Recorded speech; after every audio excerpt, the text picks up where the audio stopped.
इस क्लास में बच्चों आपका स्वागत है। पिछली कक्षा में हम लोग अल्कोहल से एसिड बना रहे थे। अल्कोहल से हम लोग एसिड बनाए थे तो उसमें हम लोगों ने एक उत्प्रेरक रखा था जिसका नाम है क्षारीय केमेनोफोर या अम्लीकृत पोटेशियम डाइक्रोमेट। अब हम लोग ऑक्सीकारक के बारे में जानेंगे कि ऑक्सीकारक क्या है। तो कुछ पदार्थों में अन्य पदार्थों को ऑक्सीजन देने की क्षमता होती है, उसे हम उस पदार्थ को ऑक्सीकारक कहते हैं। जैसे हमारा क्षारीय केमेनोफोर हो गया और दूसरा हमारा हो गया अम्लीकृत पोटेशियम डाइक्रोमेट। इसका सूत्र होगा K2Cr2O7। ये हमारा ऑक्सीकारक है। कभी कभी पूछ देता है कि ये क्या है, तो ये हमारे ऑक्सीकारक हैं। अब हम लोग संकलन अभिक्रिया के बारे में जानेंगे कि संकलन अभिक्रिया क्या होता है।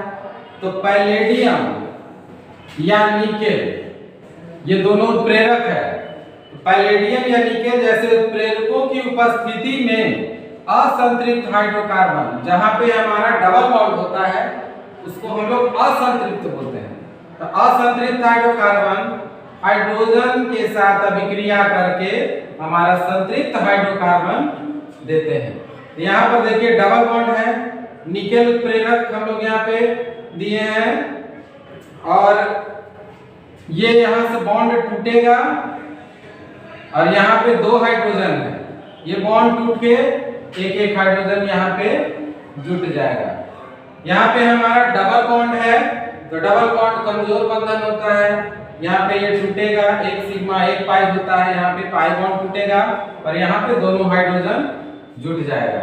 ये हमारा असंतृप्त से संतृप्त हाइड्रोकार्बन बन गया, डबल बॉन्ड से सिंगल बॉन्ड। इसमें हमारा निकेल उत्प्रेरक हो गया। अब उत्प्रेरक क्या है इसके बारे में हम लोग जानेंगे। उत्प्रेरक क्या है? तो उत्प्रेरक वैसे पदार्थ होते हैं जिनके कारण अभिक्रिया भिन्न दर से आगे बढ़ती है लेकिन अभिक्रिया को प्रभावित नहीं करते हैं। ये हमारा जो है उत्प्रेरक। अब जैसे हम लोग तेल तो सबके यहाँ उपयोग होता है, तो तेल से हम लोग डालडा का निर्माण कैसे करते हैं? तो डालडा में भी यही रिएक्शन होता है। तो वनस्पति तेल हमारा क्या है? असंतृप्त हाइड्रोकार्बन है और उसको हम लोग हाइड्रोजनेशन करा देते हैं हाइड्रोजन के साथ अभिक्रिया निकेल उत्प्रेरक में, तो ये हमारा डालडा बन जाता है। कभी कभी ये प्रश्न पूछ देता है 2 नंबर में कि हाइड्रोजनीकरण अभिक्रिया क्या है, तो हम लोग यहाँ पे जवाब दे देंगे, इसको लिख देंगे बढ़िया से कि असंतृप्त हाइड्रोकार्बन को निकेल उत्प्रेरक की उपस्थिति में हाइड्रोजन के द्वारा हम संतृप्त बनाते हैं। ये प्रक्रिया हमारा हाइड्रोजनीकरण हो गया, यहाँ हाइड्रोजन से अभिक्रिया होता है। वनस्पति तेल में प्रायः असंतृप्त हाइड्रोकार्बन होते हैं। जितने भी हम लोग तेल यूज करते हैं वो कमरे के तापमान पर द्रव के रूप में होते हैं, लेकिन डालडा देखिएगा कि कमरे के तापमान पर सॉलिड के फॉर्म में होता है। या वनस्पति ये जो आपका घी वगैरह है, गाय का घी वगैरह, भैंस का घी, जो भी हम लोग को एनिमल से मिलता है वो सब हमारा क्या है कि कमरे के तापमान पर सॉलिड के रूप में पाया जाता है। तो वनस्पति तेल हमारा क्या है? असंतृप्त हाइड्रोकार्बन है और जितने भी जंतु वसा है वो सब संतृप्त हैं। संतृप्त कार्बन से जो स्वास्थ्य के लिए हमारी हानिकारक होती है, जंतु वसा हमारे स्वास्थ्य के लिए हानिकारक होता है। तो भोजन पकाने में हम लोगों को असंतृप्त वसा अम्ल वाले तेलों का उपयोग करना चाहिए। संतृप्त वसा वाले अगर हम लोग तेल का यूज करेंगे घी का, तो हमारे स्वास्थ्य के लिए हानिकारक है। हृदय में जाकर वो जमने लगता है और धीरे धीरे हमारा धमनी और सिरा पढ़े हैं बायोलॉजी में, तो आर्टरी में हमारा वो जमने लगता है और वो क्या होगा, आर्टरी के वाल को बंद कर देता है जिससे हृदय घात होती है। तो इससे बचने के लिए हम लोग क्या करते हैं कि हम लोग असंतृप्त कार्बन श्रृंखला वाले हम लोग तेल का उपयोग करते हैं। प्रतिस्थापन अभिक्रिया के बारे में जानेंगे। वैसी अभिक्रिया जिसमें एक प्रकार का परमाणु अथवा परमाणुओं के समूह दूसरे का स्थान ले लेते हैं। इसका मतलब क्या हुआ कि यहाँ पे हमारा CH4, इसको मीथेन बोलते हैं, CH4 + Cl2 क्लोरीन के साथ हम अभिक्रिया करा रहे हैं सूर्य के प्रकाश की उपस्थिति में। तो यहाँ हमारा 4 हाइड्रोजन है, एक हाइड्रोजन को ये हटाकर एक क्लोरीन यहाँ ऐड हो जाएगा और यहाँ से एक हाइड्रोजन जो निकला है एक क्लोरीन के साथ ये हाइड्रोक्लोरिक अम्ल बना देगा, हाइड्रोक्लोरिक अम्ल। और ये हमारा मिथाइल क्लोराइड ये हमारा बनेगा। यहाँ पे 4 हाइड्रोजन है, यहाँ पे 2 क्लोरीन है। एक क्लोरीन एक हाइड्रोजन के साथ निकला, HCl बना दिया, बाकी बच गए 3 हाइड्रोजन, एक क्लोरीन यहाँ मिथाइल क्लोराइड। अब सूर्य के प्रकाश की उपस्थिति में हमारा मीथेन जो है वो क्लोरीन के साथ बहुत तीव्र गति से अभिक्रिया करता है और ये जो है चारों हाइड्रोजन परमाणु को हटाने का शक्ति रखता है। तो यहाँ पे हम लोग इसको समझेंगे कि सूर्य के प्रकाश की उपस्थिति में अति तीव्र अभिक्रिया में क्लोरीन का हाइड्रोकार्बन में संकलन होता है। क्लोरीन एक एक करके क्या करेगा कि ये हाइड्रोजन के परमाणु को प्रतिस्थापित कर देता है।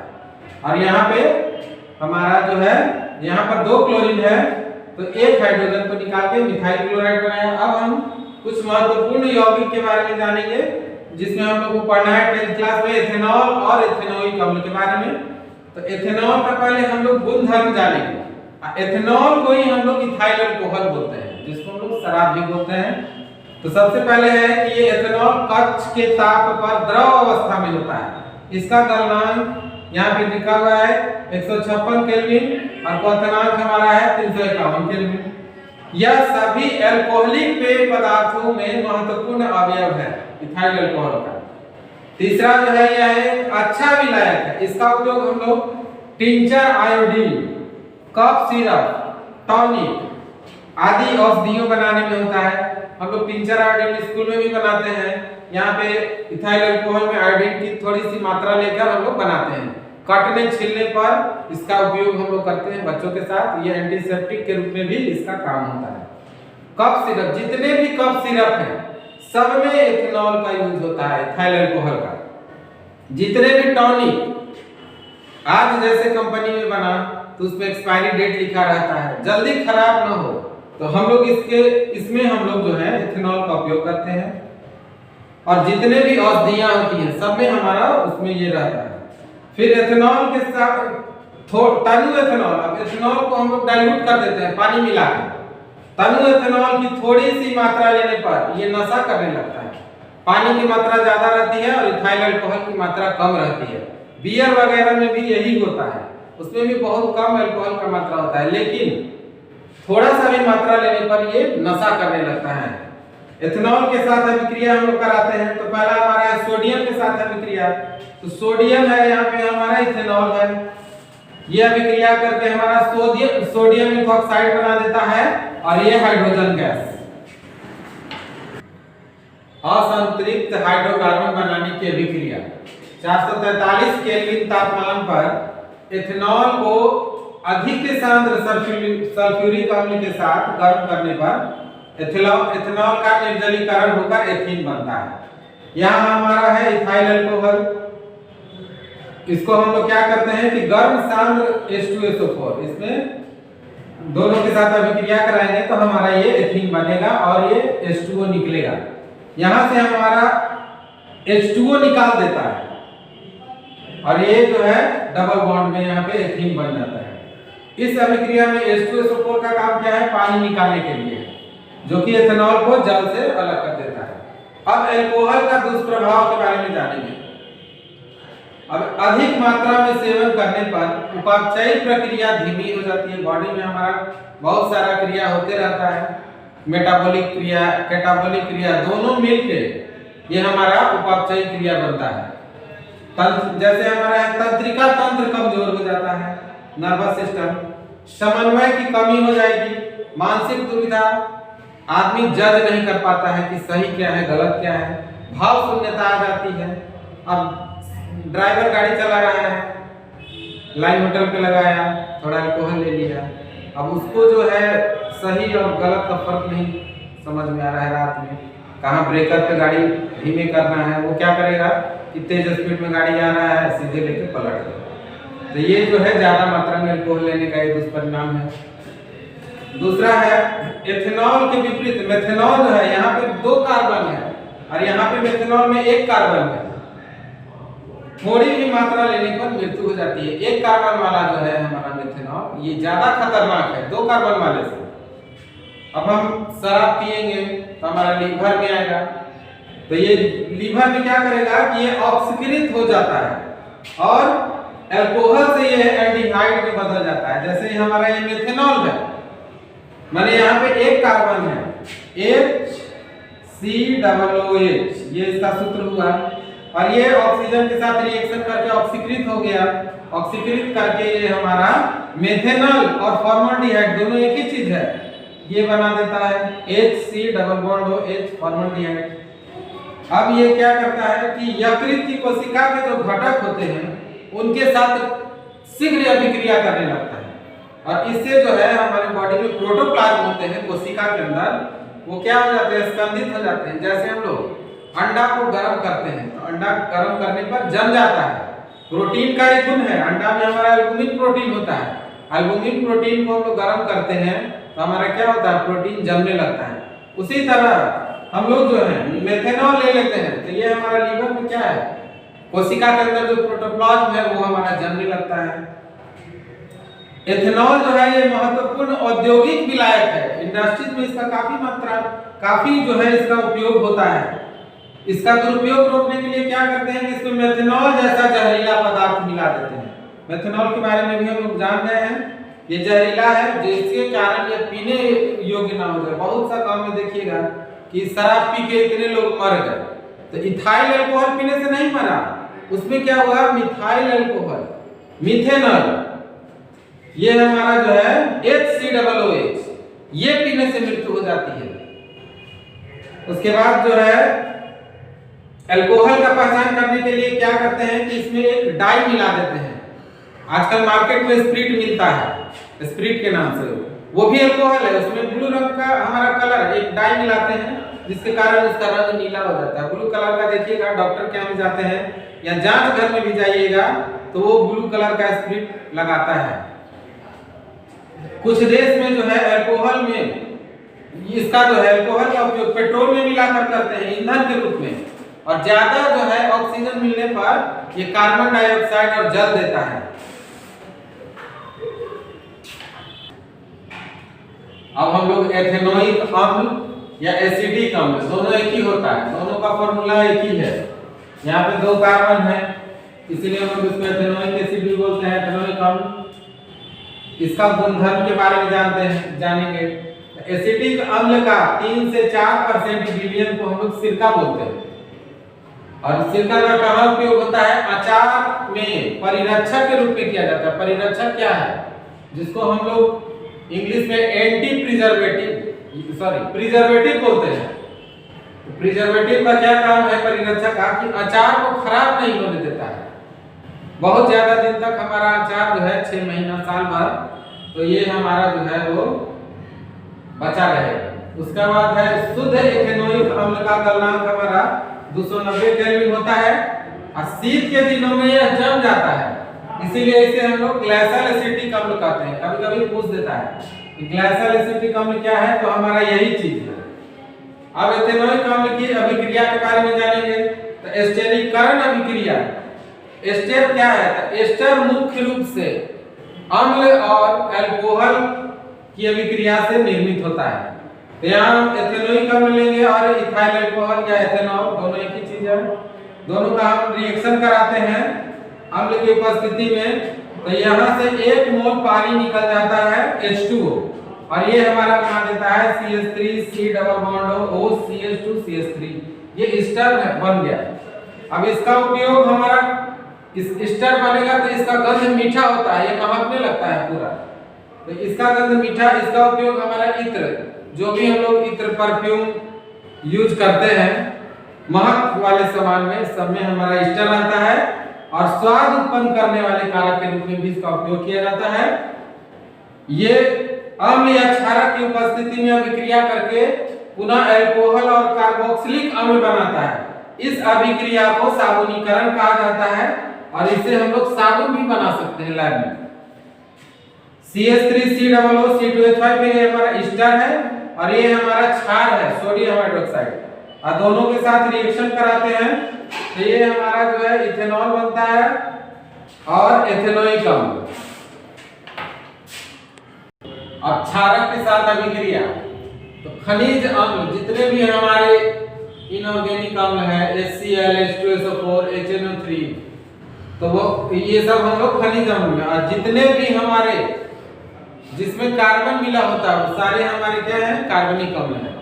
तो खनिज अम्ल की भांति एथेनोइक अम्ल सोडियम हाइड्रोक्साइड NaOH जैसे क्षारक से विक्रिया करके लवण सोडियम एथेनोएट या सोडियम एसीटेट ये हमारा लवण बना तथा जल बनाएगा। अब हम लोग इस समीकरण को देखेंगे। सोडियम हाइड्रोक्साइड है हमारा, ये हमारा इथेनोइक अम्ल है, दोनों रिएक्शन कर रहा है, हमारा ये लवण बना रहा है और जल बना रहा है। अम्ल क्षार अभिक्रिया करके लवण और जल देते हैं। तो यहाँ हमारा ये लवण है सोडियम एथेनोएट या इसको सोडियम एसीटेट भी कहेंगे और ये पानी दे रहा है। अब कार्बोनेट या हाइड्रोजन कार्बोनेट के साथ अभिक्रिया करके क्या बनाएगा, तो एथेनोइक अम्ल जो है कार्बोनेट एवं हाइड्रोजन कार्बोनेट के साथ अभिक्रिया करके लवण, कार्बन डाइऑक्साइड और जल देते हैं। इस अभिक्रिया में जो लवण बनता है वो हमारा सोडियम एसीटेट होता है।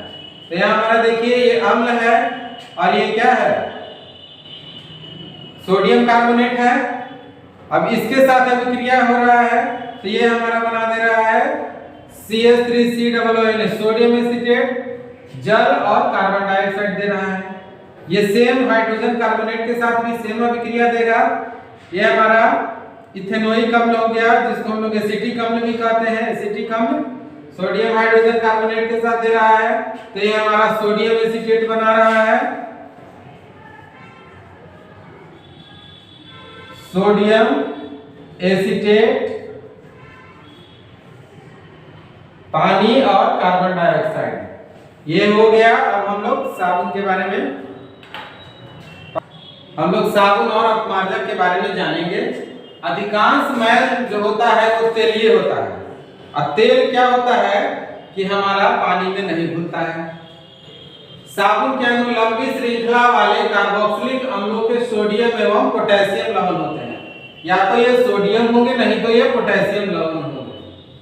अब जो है साबुन का आयनिक भाग जल में घुल जाता है जबकि कार्बन श्रृंखला तेल में घुल जाती है। ये हमारा देखिए तो ये साबुन का आयनिक भाग है, सोडियम होगा या पोटेशियम होगा, ये हमारा पानी में घुल गया है। और इसका जो है ये कार्बन श्रृंखला वाला भाग ये हमारा तेल का बूंद है जिसको हम लोग काला से दिखा रहे हैं, इसमें घुल जाता है। इस प्रकार साबुन का अणु जो है एक संरचना का निर्माण करता है जिसको हम लोग मिसेल बोलते हैं। ये मिसेल का निर्माण हो गया है। अब साबुन के अणु ऐसे होते हैं जिसके दोनों सिराओं का विभिन्न गुणधर्म होता है। साबुन का अणु देखिए इस फिगर में हम लोग दिखा रहे हैं, इससे ज्यादा स्पष्ट हो जाएगा। ये हमारा दो सिरा है। पहला सिरा जो है वो जल रागी तथा दूसरा सिरा जो है हमारा जल विरागी होता है। यहाँ भी हम लोग दिखाए हैं, ये सिरा जल रागी है और ये जो है हमारा जल विरागी सिरा है। ये साबुन का अणु है। अब हम लोग यहाँ पे देखते हैं गंदा कपड़ा है उसमें हम लोग साबुन या सरफ में डालते हैं। उसके बाद देखिए ये जल रागी सिरा है, ये जल विरागी सिरा है। अब ये देखिए मैल के साथ कैसे रिएक्शन करता है। ये धीरे धीरे क्या करेगा कि मैल को हटा देगा। जो हमारा कार्बन श्रृंखला है जल विरागी ये हमारा मैल के साथ या तेल के साथ रिएक्शन किया और धीरे धीरे इसको क्या करेगा, गोलीय रूप में बना देता है। और गोलीय रूप में बना के इस कपड़े के सतह पर, ये हरा लाइन से जो दिखाया गया है कपड़ा का सतह है और जो काला है ये हमारा गंदगी है। और ये साबुन का घोल है जल रागी और जल विरागी। जल विरागी क्या करेगा, धीरे धीरे इसका तेल को खींचेगा और ये गोल अणु के रूप में निकालकर हमारा कपड़े से मैल को हटा देगा। अब हम लोग अपमार्जक के बारे में जानेंगे। तो अपमार्जक क्या है, तो लंबी कार्बोक्सिलिक अम्ल श्रृंखला के अमोनियम एवं सल्फोनेट लवण होते हैं। ये हमारा जो है सोडियम और पोटेशियम का होगा। और अपमार्जक जो है डिटर्जेंट जिसको सर्फ बोलते हैं, ये अमोनियम और सल्फोनेट लवण होते हैं। इन यौगिकों में आवेशित सीरा कठोर जल में उपस्थित। अब हमारा कठोर जल क्या है? तो वैसे जल जिसमें कैल्शियम मैग्नीशियम बहुत सारे आयन मिले होते हैं। तो उपस्थित कैल्शियम मैग्नीशियम आयनों के साथ अघुलनशील पदार्थ नहीं बनाते हैं। इस प्रकार यह कठोर जल में भी प्रभावी बनते हैं। कभी कभी हम लोग दूसरे जगह पे जाते हैं तो वहां पे हम लोग साबुन से नहाते हैं, उसके बाद देखिएगा कि सतह पर कुछ खुरदुरा चीज लगता है, वो हमारा हटता नहीं है वो साबुन से।